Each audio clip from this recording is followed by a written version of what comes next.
Hey there, Grumpy Old Fart here.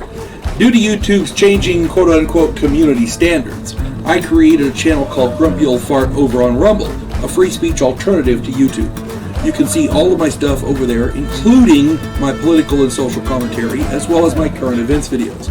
The links to my YouTube and Rumble channels, as well as links to let you order my books, are in the description of this video.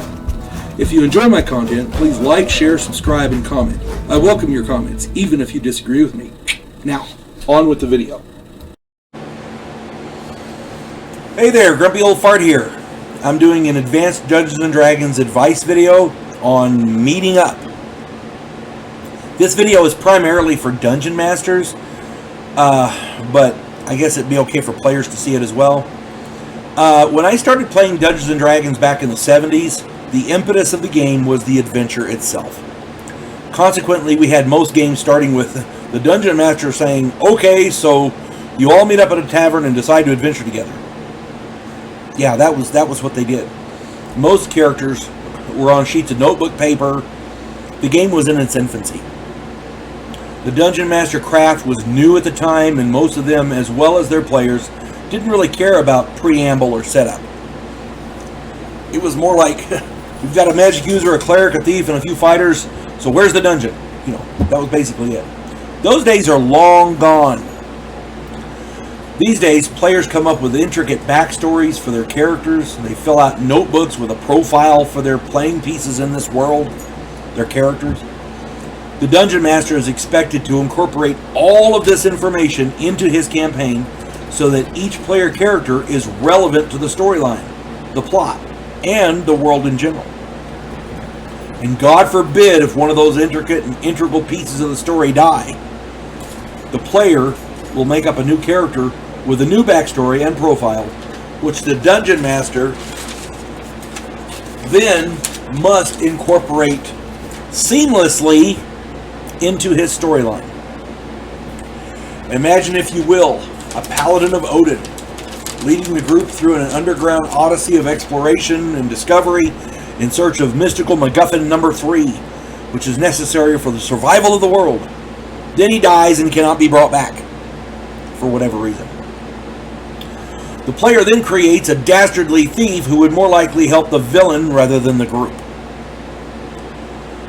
The Dungeon Master must then incorporate this vile backstabber into the group and make sure this thief has not only sufficient reason to help the group, but motivation to do so. And somehow interject him into the group, who has been exploring the unknown depths of the Underdark for a month or more. It's not like this thief was out for a walk and fell into a hole where he was suddenly found by the player characters.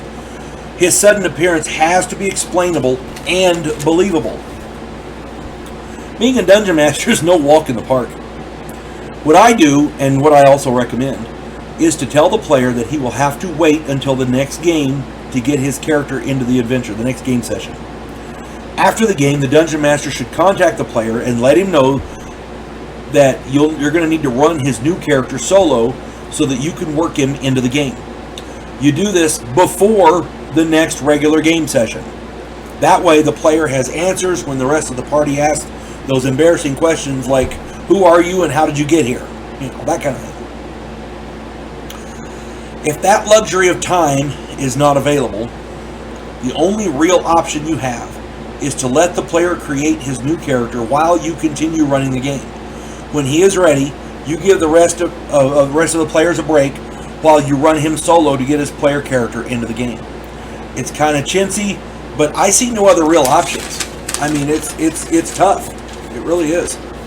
As for the initial meetup of the group, if you want to get them together initially, I've done videos on starting campaigns. Go and check those out. The real trick is finding a commonality, a commonality which binds the player characters together. For example, if the player characters are all from the same small village, perhaps they are all family or friends, or at least they know each other, and must band together when bandits raid the village or an invading army attacks. If the player characters are all from the same area but from different backgrounds and socioeconomic origins, perhaps they are all conscripted and put into a scouting unit under the command of the cavalier or paladin in the group. or some other authority type figure. Maybe the player characters all travel with trade caravans to the local town where they sell their goods, only to have the buyer robbed of his gold. Since they have to sell their goods to feed their families, they must then track down the thieves and retrieve the gold. The possibilities are endless and only limited by the Dungeon Master's imagination and the player characters' profiles and backstories. That's the issue. Player characters these days, every player character is going to have this wild and odd backstory that you have to incorporate into the game. And it has to fit seamlessly. So, it is challenging. It is challenging.